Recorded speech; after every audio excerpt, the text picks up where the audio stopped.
Vamos a arrancar primero con la actividad que es el panel Inteligencia Artificial para el Análisis de Radiografía de Tórax.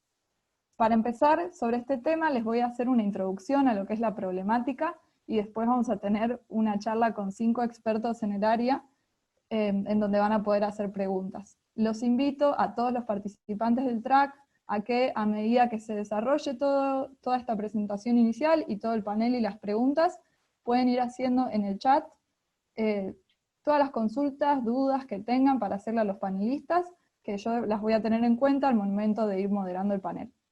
Así que recuerden eso, todo lo que quieran lo pueden preguntar por el chat. Bueno, la radiografía de tórax es un estudio de imagen muy demandado y muy utilizado en la práctica clínica, permite diagnosticar una gran variedad de patologías, es económico y está accesible en centros de salud de distintos niveles, por lo cual es un estudio de muy alta demanda. En el mundo se estima que el 40% de todas las radiografías son radiografías de tórax. Particularmente en un hospital de alta complejidad argentina, como es el Hospital Italiano, estimamos entre 200 y 400 por día. Estos son datos del 2018 y 2019. Este volumen tan grande de estudios de imagen por día trae un problema o una presión en los centros de salud, que es la creciente demanda en el informe radiológico. El informe radiológico es realizado por especialistas de imágenes que evalúan el estudio y redactan un informe con los hallazgos encontrados o no encontrados de la imagen de radiografía de tórax. Al haber tanta demanda de informes, lo que está pasando en centros de salud de todo el mundo es que se tiende a diseñar flujos de trabajo en el ambiente clínico que buscan reducir esa demanda de informe y generan, por ejemplo, demoras en los informes de las imágenes, de hasta muchos días incluso. Se genera, por ejemplo, decisiones clínicas como que parte de los estudios no sean informados por especialistas en imágenes, sino que directamente sean evaluados por un médico, pero directamente por el médico que solicitó el estudio, como puede ser un médico de guardia de la central de emergencias, o un médico en internación que está atendiendo a un paciente hospitalizado y solicita la placa. Además, cabe aclarar que cuando no hay un informe radiológico de la imagen, esa imagen queda almacenada en el sistema de almacenamiento del centro de salud, pero sin ninguna información estructurada, o al menos texto libre, que acompañe a la imagen y que nos pueda dar una idea de qué hay dentro de ese archivo de imagen. La radiografía de tórax incluye distintas proyecciones o vistas. La más común es la vista frontal, que puede ser postero-anterior o antero-posterior, dependiendo de si el paciente está de espaldas o de frente al detector de rayos X.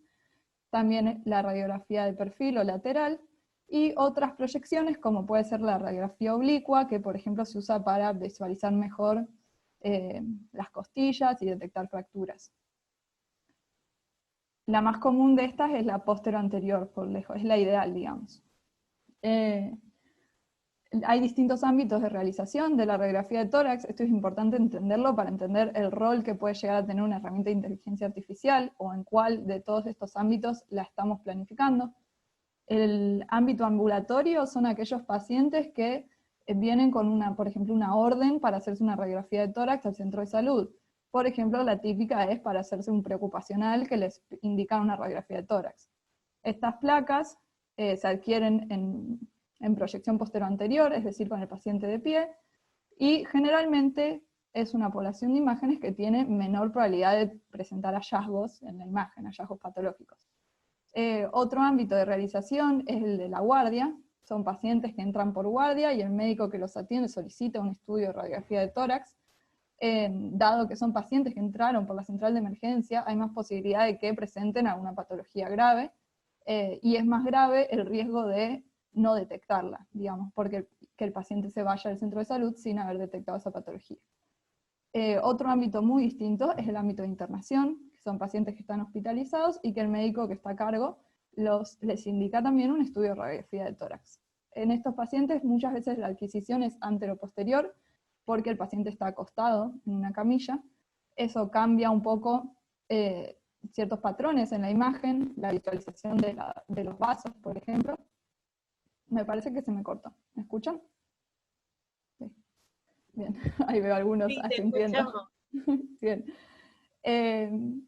Y además, estos pacientes generalmente tienen una proporción alta de patologías en los pacientes de internación, pero son patologías posiblemente ya conocidas por el médico que está a cargo del paciente, o podemos decir que hay un menor riesgo de no detectar una patología porque ese paciente va a ser sometido a estudios complementarios mientras dure su internación en el hospital. Entonces, la radiografía de tórax va acompañada de otros estudios de detección. Algunos de los posibles hallazgos más importantes que pueden encontrar en la radiografía de tórax. Uno es las opacidades pulmonares. Esto incluye consolidación, atelectasia, edemas pulmonares, neumonías, como vemos ahí un poco lo que indican las flechas. También incluye las opacidades pulmonares, pueden ser nódulos o masas, dependiendo del tamaño. La radiografía de tórax nos permite ver también posibles neumotórax, que son zonas radiolúcidas en la radiografía, donde ha ingresado aire al pulmón. Podemos detectar derrames pleurales, como vemos acá, que son de líquido también, y que se ven como una zona más opaca, con un nivel. Después podemos detectar anormalidades en la silueta cardíaca, como ser cardiomegalia o anormalidades en las malformaciones en la aorta, y por supuesto fracturas, ya sea fracturas costales, humerales, de la clavícula, etc. En este contexto, siendo la radiografía de tórax un estudio de tan alta demanda, hace ya varios años que está claro en la comunidad, comunidad científica y académica que es un problema importante, y siguiendo esta necesidad es que se han construido datasets muy grandes de radiografías de tórax que fueron liberados al público para el desarrollo de herramientas de inteligencia artificial. Estos datasets, por mencionar los 5 más importantes, algunos de los más importantes, uno que fue el primero, liberado por el NIH, es el Chest X-Ray 14, es un dataset que tiene cientos de miles de radiografías de tórax frontales, y que tiene indicado para cada radiografía una etiqueta estructurada que dice si la radiografía tiene hallazgo o no de los distintos posibles tipos de hallazgo. Estas etiquetas fueron construidas de forma automática por minado de texto. Entonces, su confiabilidad es relativa. También tenemos el dataset MIMIC, desarrollado por la escuela de Harvard, Chexpert, desarrollado por Stanford, Patches, desarrollado en España, y datasets relacionados a competencias, como puede ser en la plataforma de Kaggle, o una competencia importante para detección de neumonía y otra para detección de neumotórax. Algo importante cuando hablamos de radiografía de tórax e inteligencia artificial son los mapas de calor. Es una de las formas más comunes o más tradicionales de mostrar la salida de los algoritmos. Estos mapas nos indican con distintos grados o tipos de colores en qué zonas hubo más influencia en la decisión del algoritmo. Digamos, las zonas que están marcadas en color diferencial es porque esa zona de la imagen tuvo una mayor influencia en la detección del algoritmo de algún hallazgo patológico. Una de las grandes cuestiones en radiografía de tórax es cómo medimos el desempeño de los algoritmos. Es importante contar con datasets de validación, es decir, imágenes de radiografías que no hayamos usado durante el desarrollo de nuestra herramienta para poder medir cuál es el desempeño diagnóstico de la herramienta. Estas métricas que podemos usar incluyen exactitud, el área bajo la curva ROC, la sensibilidad y la especificidad del test diagnóstico, los valores predictivos positivo y negativo.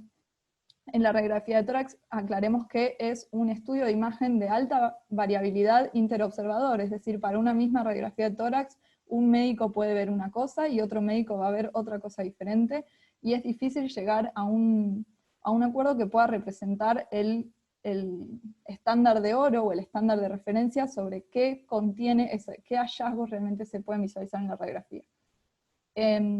Otros desafíos importantes se relacionan a la integración al ámbito clínico, es decir, es muy importante definir el uso previsto para nuestra herramienta, dónde va a impactar, en qué momento de la toma de decisiones médicas el diagnóstico en salud está integrado en nuestra herramienta, y también la infraestructura y la integración tecnológica, es decir, cómo se relaciona con otros sistemas de información en salud de un centro. Hay muchas preguntas relacionadas a este tema, por ejemplo, ¿cómo sabemos si el impacto es significativo o no para la salud? ¿Quiénes se beneficiarían? ¿Cómo impacta en los distintos actores que hay? Ya sea los prestadores, los pacientes, los médicos, los usuarios, cuáles son los riesgos y cómo nos garantizamos o cómo trabajamos para que la adopción de los usuarios sea exitosa. Bueno, para discutir sobre estos desafíos y muchos otros es que armamos este panel de expertos.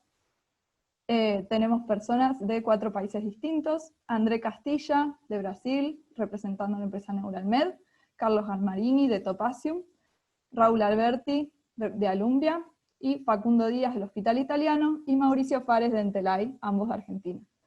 Así que ahora voy a dejar de compartir pantalla para que puedan ver a los panelistas, y vamos a pasar a una ronda de preguntas. Les recuerdo que pueden hacer sus preguntas en el chat para cualquiera de los panelistas. Muy bien, primero vamos a dejarlos que se presenten uno por uno. Arrancamos con Raúl. ¿Querés presentarte, por favor? Bueno, mucho gusto. Un placer, Raúl Alberti. Yo soy originalmente graduado hace 40 años en Ciencias de la Computación y especializado en Informática en Salud.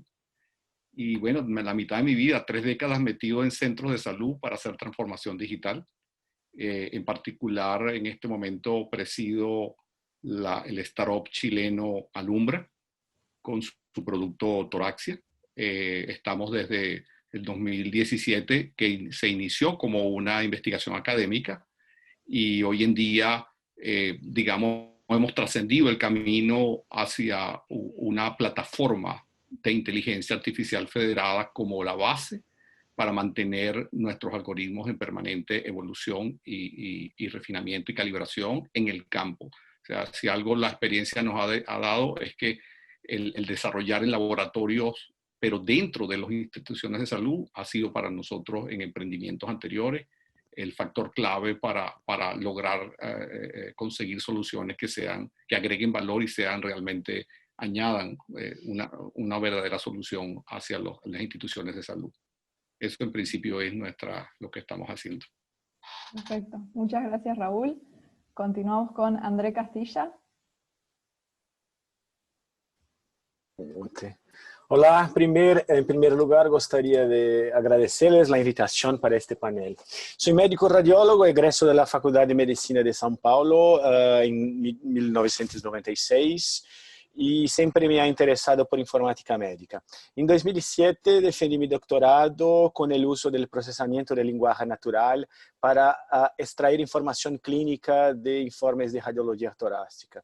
Durante muchos años fui médico radiólogo, especialmente en teleradiología, con un sistema que tiene 10 hospitales y clínicas generales. En 2008 fundé la Neuralmed, una startup especializada en el desarrollo de aplicaciones de inteligencia artificial en medicina, tanto con imágenes como con textos médicos e electrocardiograma.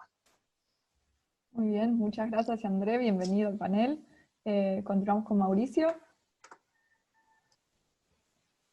Hola, ¿qué tal? Buenas tardes.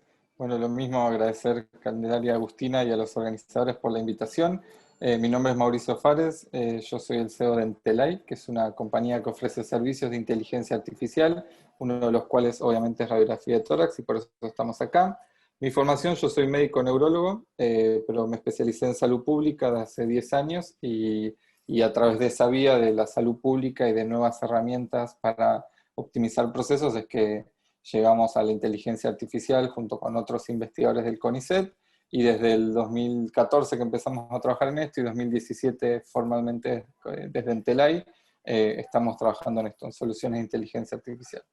Eso es todo. Muchas gracias. Muchas gracias, Mauricio. Continuamos con Carlos. Bueno, también agradecerles la invitación a participar de estas jornadas. Yo soy el fundador de Topasium, una startup de biotecnología en donde nos dedicamos al diseño y desarrollo de herramientas de inteligencia artificial de aplicación médica, tanto en el campo de la medicina asistencial, pero también en el campo de la medicina de investigación. Yo soy médico, me recibí en la UBA hace casi ya 30 años, hice la concurrencia en oncología en el Hospital María Curie, o sea que bueno, tuve mucho tiempo viendo pacientes y después me dediqué a la investigación básica, porque bueno, al mismo tiempo compaginaba esta pseudo profesión de investigador al mismo tiempo que hacía la atención clínica, y en un momento tuve que decidir y me decidí por la investigación. Entonces bueno, me fui a Estados Unidos, estuve trabajando un tiempo allá, después pasé a Francia, donde bueno, hice el doctorado, obtuve una tesis que se llama habilitación a dirigir investigaciones, que me permitió ser profesor de la Universidad de Lyon y tener mi equipo de investigación, y después ya me pasé al mundo farma, porque una cosa es descubrir un medicamento, otra cosa es transformar esa molécula en un medicamento, y yo siempre trabajé en el área de medicamentos anticáncer, ¿no? Y estando en la industria farmacéutica, a cargo de un equipo de investigación acá en España, descubrí la inteligencia artificial y la empezamos a aplicar para justamente desarrollar esas investigaciones, y ahí, bueno, me enamoré de esta tecnología, vi el potencial que tenía y decidí, bueno, dejar la empresa en la cual estaba y fundar Topasium para justamente trabajar profundamente en este área de investigación médica. Muy bueno, Carlos, muchas gracias. Y nos queda el último en presentarse, Facundo. Hola, ¿qué tal? Buenas tardes. Bueno, yo soy Facundo Díaz, soy médico especialista en diagnóstico por imágenes. Estoy finalizando la maestría de informática en salud. Bueno, trabajo dentro del programa de inteligencia artificial del Hospital Italiano de Buenos Aires, y en particular estamos ahora implementando las primeras pruebas de nuestra herramienta de análisis de radiografía de tórax que llamamos T-Rex. Así que bueno, eso es lo que tenemos en común para el panel de hoy. Muy bien, bueno, bienvenidos a todos. La verdad para mí es un gusto tenerlos a los 5 acá. Me parece una oportunidad muy especial. Vamos a ir con algunas preguntas. Recuerden que al público les aviso, pueden ir haciendo todas las preguntas que quieran por el chat. Empecemos con lo que es el tema vamos a ir medio cronológico, empezamos con el desarrollo de la herramienta. Así que les pregunto, a ver, Carlos, ¿cómo fue que desarrollaron su herramienta? ¿Qué tecnologías utilizaron para el desarrollo? Tanto teórico como tecnológico, digamos, como qué frameworks y esto. O sea, ¿qué estrategia general de inteligencia artificial? Más o menos cuánto tiempo llevó el desarrollo.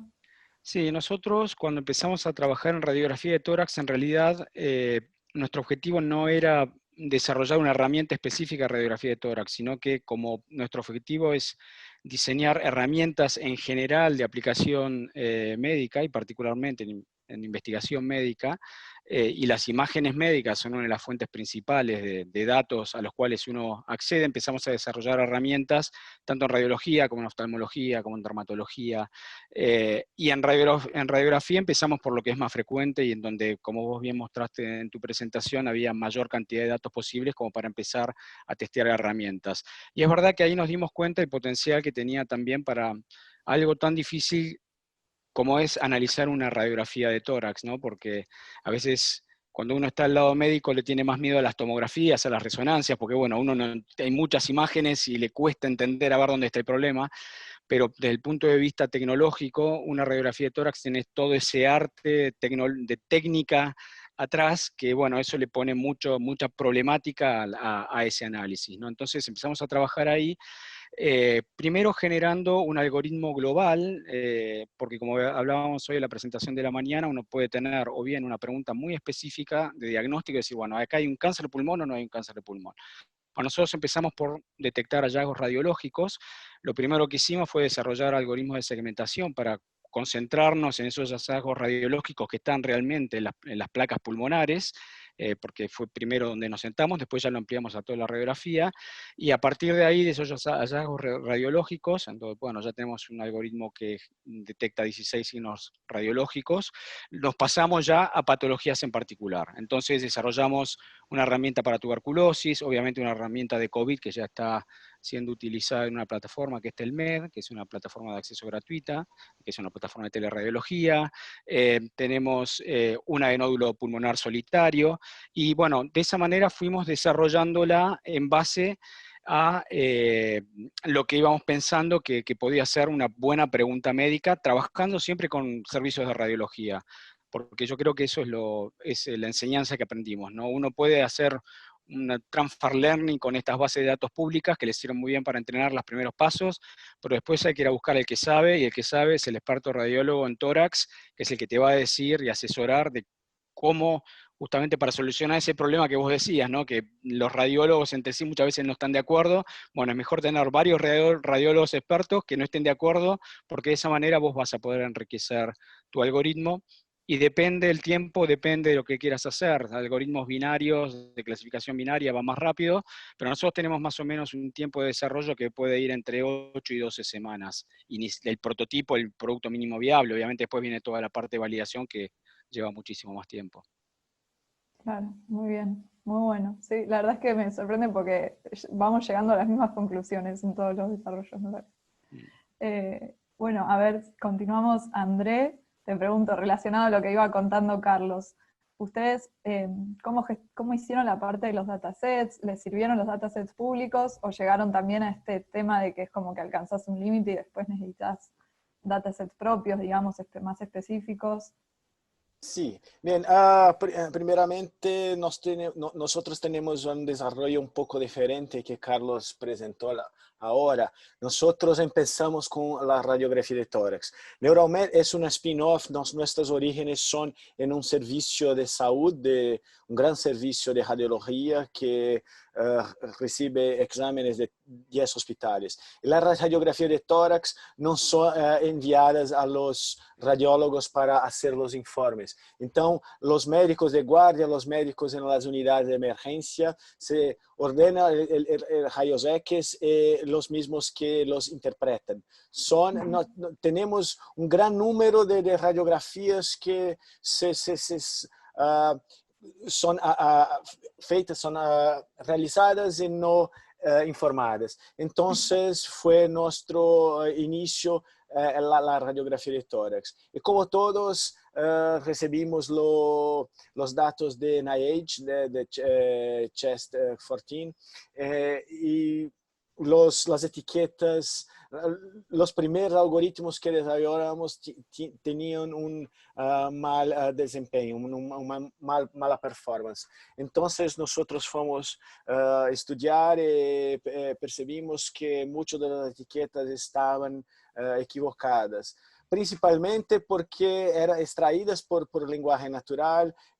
Muchas veces, por ejemplo, en caso de neumotórax, lo había el neumotórax, pero un mes anteriormente. ¿Por qué? Porque ya había sido drenado, había el dreno de tórax, es un post tratamiento y no había la imagen de pneumotórax. Entonces nosotros desarrollamos una herramienta propia de marcación de etiquetas donde nuestros médicos miran las radiografías y marcan las patologías y la verdadera etiqueta que va para entrenamiento. Creo que esta fue nuestra primera dificultad en desarrollo de la herramienta de radiografía de tórax.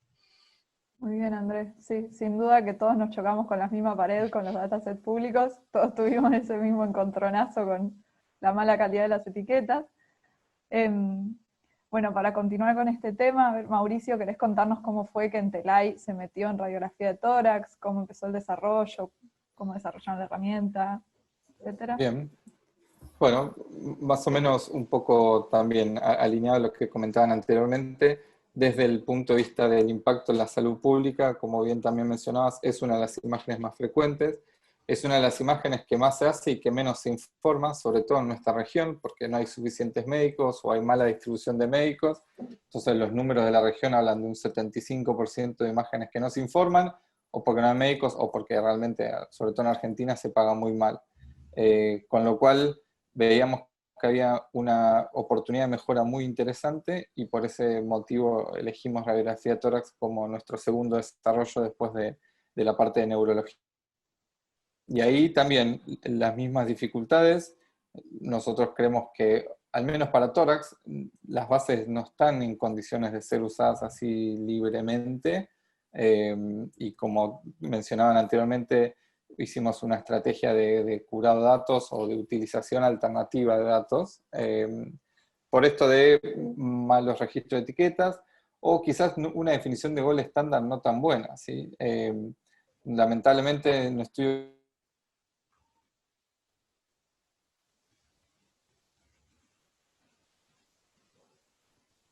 ¿Se cortó, Mauricio? Sí, se Bueno, congeló. dale, continuamos mientras, después lo dejamos terminar, si no, pero Raúl, ¿querés contarnos por tu parte cómo fue que nació Toraxia y cómo fue el Sí, desarrollo? pero no voy a repetir lo que ya sufrimos todos de alguna manera durante esta trayectoria, ¿no? Sí, sí les tengo que mencionar que nosotros sí comenzamos con una, digamos, con un dolor que es el tema de la neumonía, sobre todo por ser una causa, la segunda causa de muerte en niños menores de 5 años y una de las principales adultos mayores. Entonces nuestra concentración fue justamente basado en la misma realidad que ustedes mencionaron. En el caso de Chile, que fue el centro de nuestra investigación, ahí estimamos que digamos, los 6 millones de pacientes que acuden por enfermedades respiratorias, obviamente no cuentan con ese apoyo, como ustedes lo han mencionado, de un informe de radiólogo. Y la formación de los médicos que se enfrentan a leer esas radiografías es prácticamente nula. Por lo tanto, el problema es muy grave, como ustedes lo han mencionado. Y eso fue, digamos, lo que comenzó, que inclusive en principio esto fue una tutoría que yo estaba haciendo de tesis de maestría de un alumno a distancia con la Universidad Central de Venezuela, y a partir de ahí lo convertimos en un emprendimiento. ¿Y cuál es la esencia de este recorrido? Para no repetir lo mismo, exactamente el problema, como ustedes bien lo mencionan, es el tema de la calidad de los datos, y por eso lo que nosotros hemos determinado ya como solución no es nada más tener los algoritmos ya validados y certificados, sino construir la plataforma que permita que en la región podamos captar esas imágenes y sobre todo, como lo dice las pautas de desarrollo de software dedicado hacia dispositivos médicos de la FDA, que hay que mantener en constante refinamiento, porque podemos certificar un algoritmo hoy en una realidad y seguramente a lo mejor días o meses después puede que ya no tenga la misma efectividad. Entonces lo más importante, y por eso es que lo que nosotros al final estamos ofreciendo es una plataforma que permite que se instale en los centros de salud, como ya lo hemos hecho en varios países de la región, en centros de referencias que estamos tomando, para que esa interacción en el campo permita captar las imágenes y hacer un proceso de calibración continua que permita sobre todo a los médicos radiólogos, porque bueno, yo sé que más adelante hablamos de los desafíos, pero es muy clave el tema de cómo introducir en el flujo de trabajo. Nosotros no tenemos la visión de no incorporar una caja negra que por mejor validación que tenga y por mejores métricas no genera necesariamente la confianza en los médicos y en los radiólogos. Y lo que estamos haciendo es hacer una caja transparente en el cual ellos participen, porque la plataforma tiene una visión holística que combina los algoritmos, pero con una plataforma con la cual se crea un círculo virtuoso de captación y de calibración continua de las imágenes. Y eso, digamos, es la esencia de lo que hoy en día ya estamos ofreciendo a los servicios en los cuales ya estamos funcionando. Perfecto, sí, muy bueno, Raúl. Y nos queda solo Facundo, si querés contarnos, para cambiar un poco, cómo fue el etiquetado de datasets que hicieron en el Hospital Italiano, para qué patologías, con qué tipo de etiquetas. Bueno, el proceso de etiquetado, como ya lo presentaron, fue un desafío. Nosotros nos planteamos en un principio empezar con, digamos, hacer un entrenamiento basal con las imágenes públicas. Cuando nos enfrentamos a este problema que todos comentaron, lo que hicimos fue hacer en una primera fase una verificación de esas etiquetas por el equipo de radiólogos del hospital. Y, digamos, se vuelve por ahí un proceso un tanto tedioso en el sentido de que las imágenes públicas que están disponibles no tienen datos clínicos y tampoco tenemos historial. Entonces, si uno quiere emular el proceso diagnóstico, debería tener acceso a tanto a estudios previos como a la información clínica. Saben que digamos, el proceso de diagnóstico tiene esos tres pilares: la imagen, los estudios previos y la información clínica. Entonces, eso, digamos, mejora sobremanera el valor de la etiqueta. Y después, cuando avanzamos sobre los estudios propios del hospital, ahí sí podemos contextualizar teniendo acceso a esos otros dos pilares que faltan cuando uno tiene el dataset aislado. Y en cuanto al etiquetado en sí, hemos probado, digamos, distintas categorías, desde la etiqueta aislada hasta las anotaciones. Obviamente vimos que las anotaciones y las anotaciones a nivel, digamos, de la herramienta poligonal o de mano alzada, nos dieron, digamos, un rendimiento mayor que la etiqueta aislada o el ROI poligonal, ¿no? Y esto, yo, digamos, además de mi formación, soy docente en la facultad hace muchos años, y no deja de ser un proceso de aprendizaje, de enseñanza-aprendizaje. Entonces, si a un residente uno le muestra una imagen, no es lo mismo decirle, esta imagen tiene una neumonía, y no señalársela, que señalársela e incluso delimitarle cuáles son los bordes, ¿no? Entonces, la curva de aprendizaje, tanto para un humano o en este caso para los algoritmos, termina siendo menor, o sea, una curva, digamos, llegamos antes al punto máximo de aprendizaje, mientras más detalle le demos a la etiqueta y a la anotación. Tal cual, tal cual. Bueno, pasamos a lo que es el siguiente desafío una vez que uno tiene desarrollada una herramienta, que es poder validarla o conocer en mejor medida cuál es el desempeño real de esa herramienta.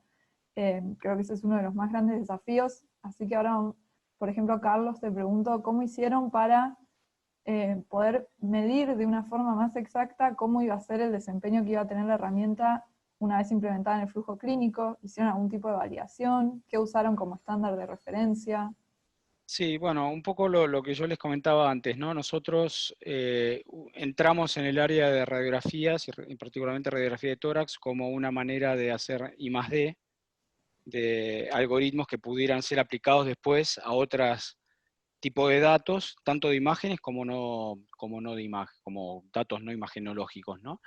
Y nos dimos cuenta el potencial para analizar este tipo de herramientas. Entonces, una vez que terminamos de utilizar los diferentes datasets públicos y tratamos de mejorar lo máximo posible con estos datasets las herramientas, ahí ya empezamos a contactar con centros de salud y a contactar con radiólogos expertos en tórax, que fueron preparando datasets, y los fuimos preparando, y los continuamos preparando, porque todavía estamos en etapa de validación, preparando datasets juntos, en donde vamos analizando de a pools las radiografías de tórax, con toda, por ejemplo, si tenemos la herramienta de tuberculosis, bueno, vamos buscando imágenes certificadas por dos radiólogos expertos que nos muestran cuáles son los hallazgos radiológicos en esa radiografía que se corresponden a una tuberculosis certificada, y vamos construyendo ese dataset que, bueno, ahora ya lo tenemos bastante avanzado, y al mismo tiempo vamos recalibrando permanentemente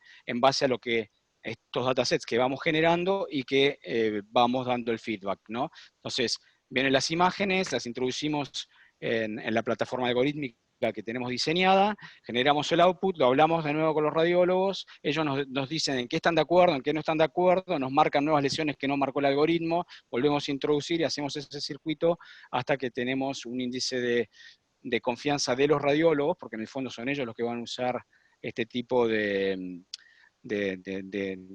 herramientas, que son los que nos van a decir, mira, en este caso estamos conformes, porque bueno, por más que no nos pongamos de acuerdo, el ground truth está más o menos homogéneo.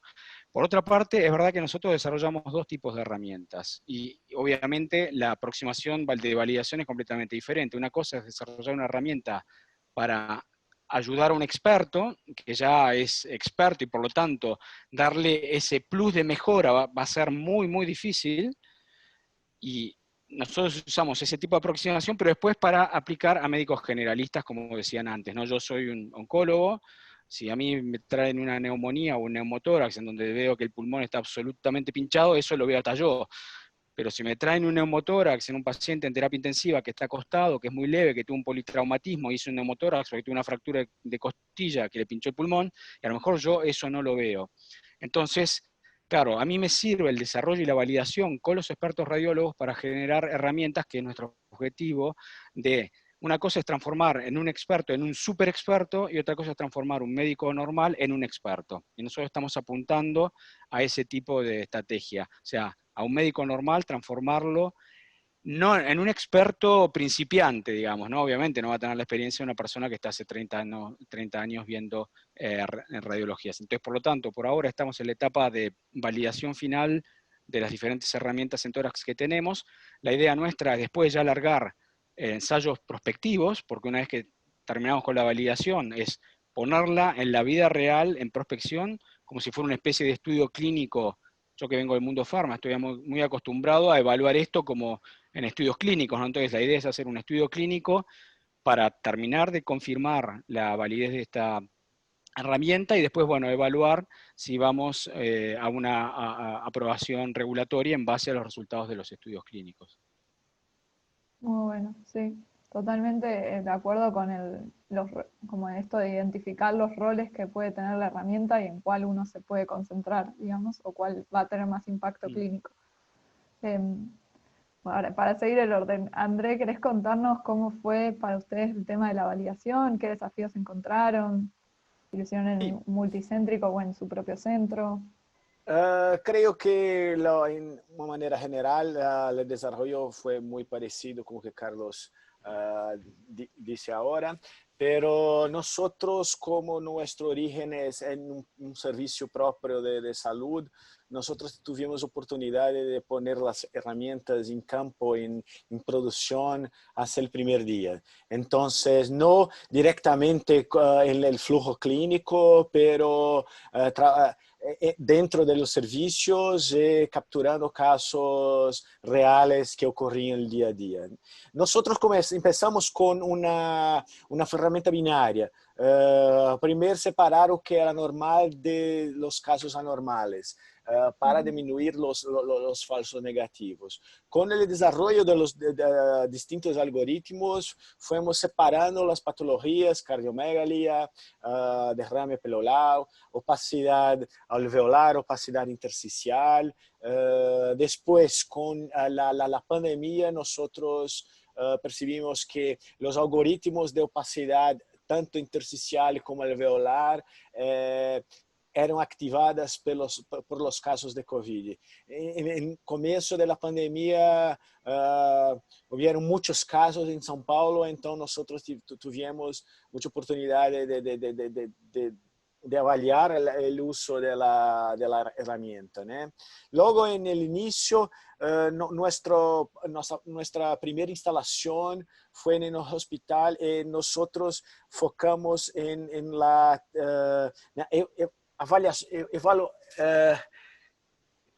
¿cómo se dice en triage? Triage. Triage, sí, tal cual. Sí, la palabra, en la triage. No como una herramienta de auxilio diagnóstico, sí, era capaz de decir, es un derrame pleural, es un pneumotórax, es una opacidad. Pero creamos una escala. Si el paciente tiene un pneumotórax, se sube en la escala para el nivel más alto, el nivel rojo, después el nivel amarillo, después el nivel verde, y los cinza es el caso normal. Nosotros tenemos una herramienta de triaje que era menos, no necesita tanto de regulación, porque no doy un diagnóstico, solo digo que este paciente es un poco más grave, y fue muy bien aceita pela enfermería, pelas enfermeras que pueden auxiliar el flujo de pacientes, poner el paciente más grave adelante del paciente que es menos grave. Este fue nuestra principal estrategia en el inicio de la operación. Y la validación es continua. Nos recibimos los exámenes, nos tenemos en la herramienta un botón que el médico puede marcar si no hay concordancia con el diagnóstico, nosotros evaluamos, pero es lo mismo. Pegamos los casos nuevos, pasamos para la validación, colocamos el entrenamiento, mejoramos el algoritmo, testamos en nuestra base de testes y si está mejor, actualizamos en producción. Bien, muy bien. Tocaron varios el tema de lo regulatorio, así que para cambiar un poco la pregunta, Mauricio, ¿ustedes cómo se enfrentaron con el problema de la regulatoria. En Argentina, para los que no son, les cuento que acá nos regula la ANMAT, que regula los productos médicos. Después podemos hacer la misma pregunta a Raúl, a ver cómo es el tema de la regulación en Chile. Mauricio, si querés contarnos la variación, la regulación, cómo fue. Dale, si Fivertel me deja, disculpen que antes se cortó. Nosotros tenemos aprobación regulatoria ya desde el año pasado, y fue un proceso de varios años de trabajo, más o menos 2 años. En Argentina no existía todavía ese tipo de regulación específica, y ahora, bueno, tenemos aprobación regulatoria en ANMAT y en Brasil también en Anvisa, que es donde estamos trabajando, bueno, además de Chile, pero Chile puntualmente no está todavía en ese sentido.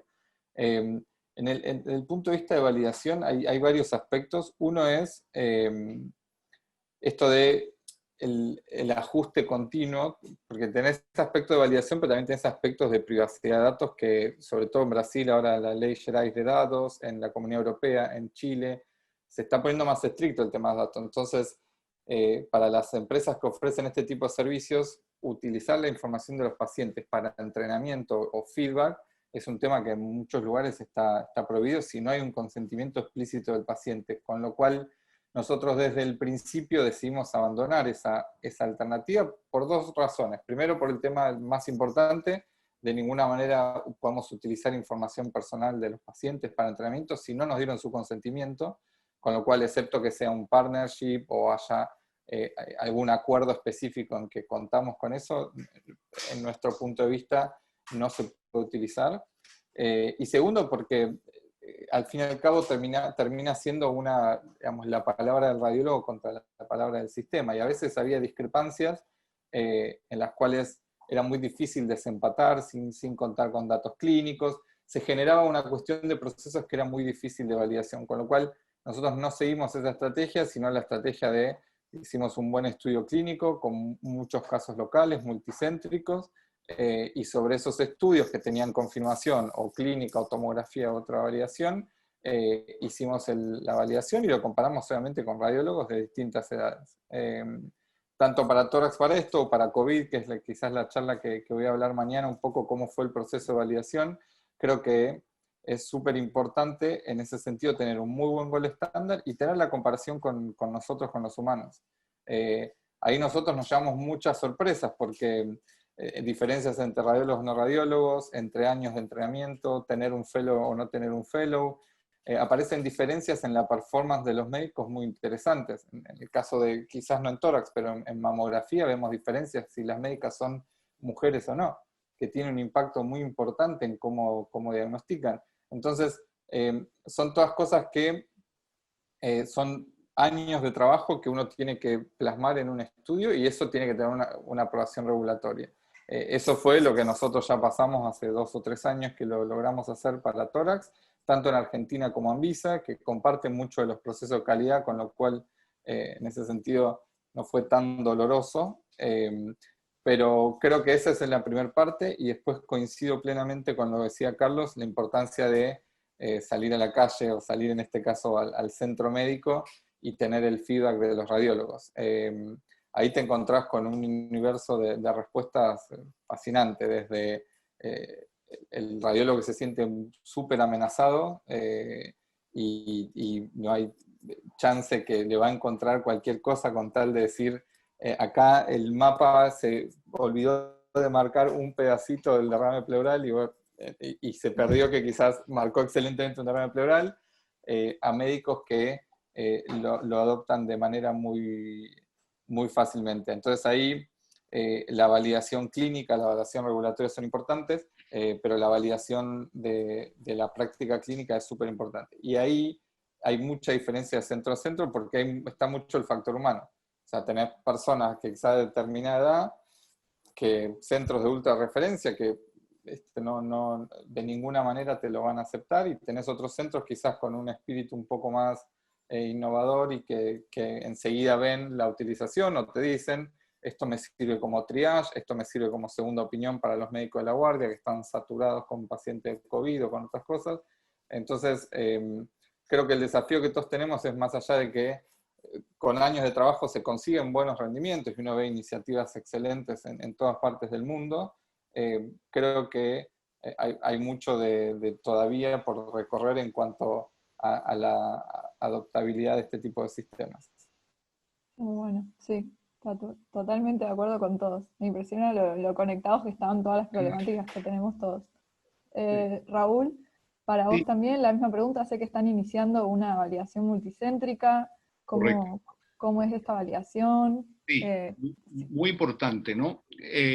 Me gustaría partir obviamente, después de haber pasado etapas de validaciones internas y de haber puesto en funcionamiento en el campo, en distintos ámbitos, tal como lo mencionaron. Nosotros, por ejemplo, abrimos para la pandemia una opción freemium de toraxia, en la cual 12 países, más de 600 médicos se registraron y empezaron a apoyar la problemática de la pandemia, y a través de ello tuvimos feedback.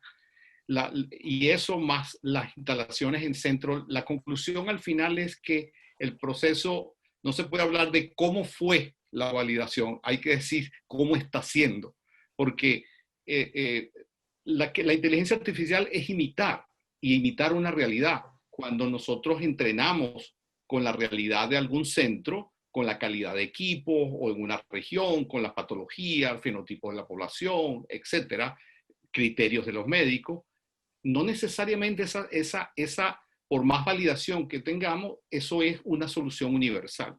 Entonces, el tema es cómo lograr que efectivamente cada uno, y lo que hablaban de la amenaza, me ligo con la otra parte, porque por más validación, esas cajas negras que pueden tener un certificado de la Comunidad Europea o pueden tener un certificado de la FDA, tampoco es una garantía. Y si no, vemos el ejemplo de lo que pasó a Google con su certificación de la detección de retinopatía diabética. Tenía una de la Comunidad Europea, pero cuando instaló en Tailandia fue un fracaso. O sea que el tema es lograr en los procesos de validación involucrar, para hacer no una caja negra, sino una caja transparente para el médico, donde él pueda participar. Y entonces, y sobre todo, hacer con la gran variedad, que es lo que nos hemos puesto como meta. Porque en ese aprendizaje es que cuando tú tienes uno, por más validación que tenga, cuando llegas, no necesariamente, como han mencionado, coinciden con el criterio del médico o las condiciones del equipo, fallas técnicas, artefactos, produce un comportamiento mal del algoritmo. Entonces, el poder hacerlo en varios países, que es lo que nos hemos trazado durante estos 3 años, en hacer alianzas con decenas de centros de salud, universidades, sistemas de RISPAC con las cuales estamos integrados, para poder lograr tener esa variedad o esa amplitud que permita lograr realmente que el algoritmo pueda tener esa visión mucho más amplia y que eventualmente, por supuesto, en el recorrido de lo que es esa secuencia que es previsto en la FDA para dispositivos médicos, donde, como bien mencionó Andrés, hay un segmento en donde no necesitas una validación clínica, porque si entras en un ámbito de mejorar el proceso, de aportar, y que inclusive es hasta conveniente, porque cuando traemos un algoritmo validado con una serie de diagnósticos de enfermedades, ya ahí estamos como que cayendo un poco en la etapa con el médico, compitiendo. Nosotros preferimos estar en la etapa de identificar, caracterizar e entregar información cuantitativa que mida porcentaje de afectación, que le dé al médico información para entrar en el menos conflicto, y que él mismo progresivamente con la plataforma que tenemos permita ir decidiendo cómo va incorporando las nuevas cualidades o atributos que él quisiera incorporar en su práctica clínica y en su flujo. Y como bien dijeron, evidentemente también el tema de apoyar a los que no son tan especialistas, que es como parte también del proceso. Pero en general, la validación sí.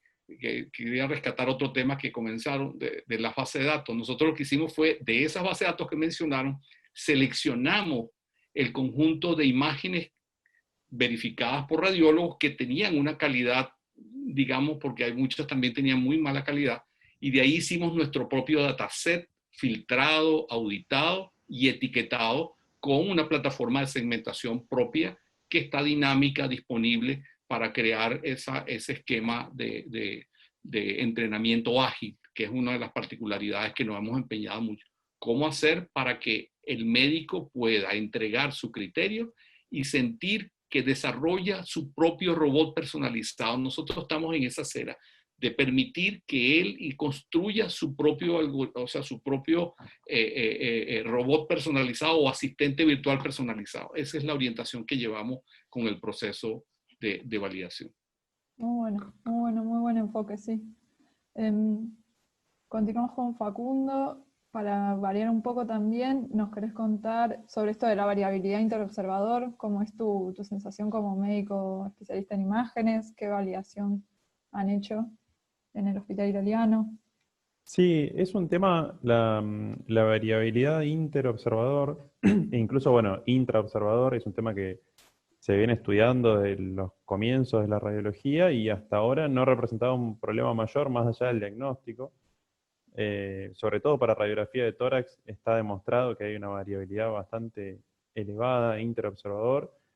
Cambia mucho también con el tema de la experiencia del radiólogo, pero acá te enfrentás con que esa variabilidad, o sea, a partir de esa variabilidad, vos tenés que construir tu estándar de referencia, punto número uno, y no está del todo definido cuál es la manera correcta.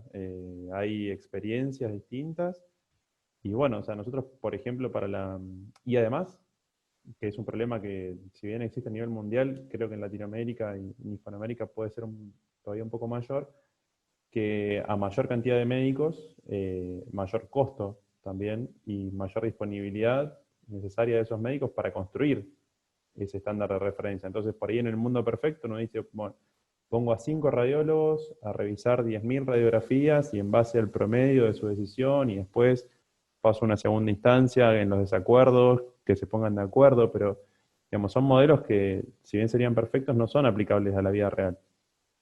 Entonces, bueno, ahí nosotros terminamos para la prueba de validación de la herramienta, construyendo un estándar entre 3 radiólogos con más de 10, 15 años de experiencia, y aún así encontramos que había bastante variabilidad interobservador. Así que tuvimos algunas, y también hay hallazgos en la radiografía. Hoy por hoy, y eso no hay que olvidarlo, la radiografía es el inicio de un camino diagnóstico, ¿no? O sea, ningún médico va a tomar una decisión al 100% sobre una radiografía teniendo otros métodos diagnósticos disponibles. Entonces, teniendo en cuenta todas esas cosas, digamos, es importante ver cómo se construye ese estándar de referencia, capitalizarlo en los momentos, digamos, que son críticos dentro del proceso de desarrollo, para no caer, digamos, en un proceso eterno o en una, digamos, elevación extrema de los costos y de disponer de esos médicos que se pueden cansar o pueden pensar que no va a funcionar. Y después, retomando también lo que dijo Mauricio de la retroalimentación, digamos, y dejando de lado la privacidad de los datos, aún así no se podría o habría que tener cuidado con cómo uno retroalimenta a la red, porque si uno tiene en cuenta la opinión de un solo médico radiólogo que no estuvo de acuerdo con esa red y lo toma como un nuevo estándar de referencia, en lugar de perfeccionar el modelo, puede estar llevándolo hacia, digamos, un menor rendimiento real. Así que bueno, nada, todas consideraciones que creo que al día de hoy no tienen una respuesta cierta, pero que hay que tener en cuenta al momento de pensar todos los procesos. Tal cual, tal cual. Gracias, Facu. Ya nos queda poco tiempo. Hago algunas preguntas cortitas como para cerrar. El público estuvo muy callado. A ver, ahí hay una pregunta del público. ¿Un sistema de IA se puede diseñar como caja negra entera con una salida que sirve o no? ¿O como un sistema que permite hacer ciertos ajustes, pero que requiere entonces más? No estoy segura de haber entendido la pregunta. Mientras la leo con más detalle, te voy preguntando, Carlos. Si tuvieras que darle un consejo, vos que tenés como experiencia de médico en Argentina y ahora trabajando en Europa, en un mundo un poco más desarrollado, ¿qué consejo a un centro de salud latinoamericano que desea implementar IA, por dónde partir, cómo arrancar? Yo creo que el consejo, y obviamente, esto es una pregunta muy estratégica, ¿no? Mi pregunta es, ¿para qué quieren desarrollar ese sistema? Porque eso es la clave de todo. Lo primero, un poco es establecer bien qué es lo que yo quiero lograr de ese sistema, si es un sistema puntual, si es un sistema de multiclasificación, si es un sistema diagnóstico, si es un sistema asistencial. O sea, establecer para qué quiero establecer esto, porque a lo mejor yo me voy a meter en un sistema de inteligencia artificial y resulta que no tengo ni médico radiólogo. Entonces, qué sé yo, tengo que hacer prioridades. ¿Cuál es la prioridad? ¿Qué es lo que ellos necesitan? Primero. En segundo lugar, ¿qué son, como hablábamos hoy a la mañana, cuál es el acceso a datos que voy a tener como para poder montar este tipo de herramientas o me van a permitir validar que el sistema que ya está, digamos, en producción, industrializado, desarrollado por alguien, va a servir a la calidad de imagen o a la calidad de herramienta que yo quiero, porque es lo que hablamos antes, no el problema de la generalización. Y en tercer lugar, yo creo que también es muy importante, aunque sea tener una persona en local que entienda de este tipo de tecnologías, porque aunque no parezca, cuando tenemos personas, y a mí me pasa inclusive en la empresa, que bueno, yo soy el que hace las relaciones con los médicos, porque bueno, porque soy médico y entiendo el lenguaje, y después a mí me cuesta muchas veces traducir la pregunta médica en pregunta informática, por así decirlo, ¿no? Porque estamos discutiendo y a veces generamos cosas que yo después digo, no, pero eso no es lo que hay que responder. Dice, sí, vos me explicaste esto, no, yo no te expliqué esto. Entonces, el tema es cómo hacemos para generar un lenguaje común, porque tenemos, digamos, formaciones diferentes y por lo tanto vemos los problemas de manera diferente. Pero sobre todo, para mí, el punto clave acá es evaluar bien el tema de la generalización de la herramienta que yo quiero instalar, y pongo un ejemplo muy cortito. Cuando nosotros estábamos, bueno, desarrollamos una herramienta para COVID en el mes de abril, principalmente porque, bueno, estábamos acá en España, que fue uno de los epicentros en ese momento más complicados en cuanto a la pandemia. No había accesos a bases de datos chinas, que estaban publicadas, pero uno no tenía acceso. Nosotros teníamos acceso, por suerte acá, a los hospitales en Madrid, teníamos muchas imágenes y también tuvimos acceso a COVIDnet y bueno, todas las bases de datos públicas. Y generamos un algoritmo muy, muy potente, con unos niveles de precisión muy, muy interesantes. Nos presentamos, que seguramente Andrés se debe haber presentado también, a un concurso, a una licitación pública del Estado de San Pablo, que había abierto y generado como una plataforma de imágenes, e iban a elegir a empresas trabajando con algoritmos de COVID, radiografía de tórax y en tomografías. Yo creo que, bueno, André también, nosotros llegamos a la final con nuestro algoritmo, pero fue un parto, porque las imágenes de esa base de datos eran tremendas. Había imágenes que estaban negras directamente. O sea, a ese hombre no lo habían sacado una radiografía, te lo habían puesto a la parrilla. O sea, lo habían irradiado de una manera, eran hiperpenetradas. O sea que cuando nosotros llegamos con nuestro algoritmo, que teníamos una precisión muy, muy alta, de cerca del 96-97%, entrenado en 3.000 imágenes de Madrid, o sea, por varios lados, llegamos y las primeras veces nos pegamos la cabeza contra la pared, porque claro, ahí venían imágenes de todos diferentes centros hospitalarios de la región de San Pablo. Entonces, tuvimos que recalibrar de nuevo y bueno, es verdad que después, bueno, logramos hacerlo, pero nosotros pensábamos, decir, bueno, usamos el algoritmo, ya lo tenemos hiperentrenado hace 3 meses y nos pegamos la cabeza contra la pared. Entonces, eso es un punto a tener también muy en cuenta, es preparar un buen dataset con alguien que entienda, como para validar realmente si esa herramienta que ya viene hecha me sirve para mí o necesito un tiempo de recalibración que va a ser importante. Muy bien. Bueno, muchas gracias a todos. Tenemos algunas preguntas más. Voy a hacer una para cerrar el panel y después ya estamos en tiempo. Nos pregunta Miguel, ¿alguna de estas soluciones que se plantearon pueden estar abiertas mediante una interfaz de programación? Bueno, le damos la palabra a Mauricio, que lo tuvimos que cortar antes cuando se fue la señal. Esta es la pregunta de la CUPNET. Micrófono. Ahí está.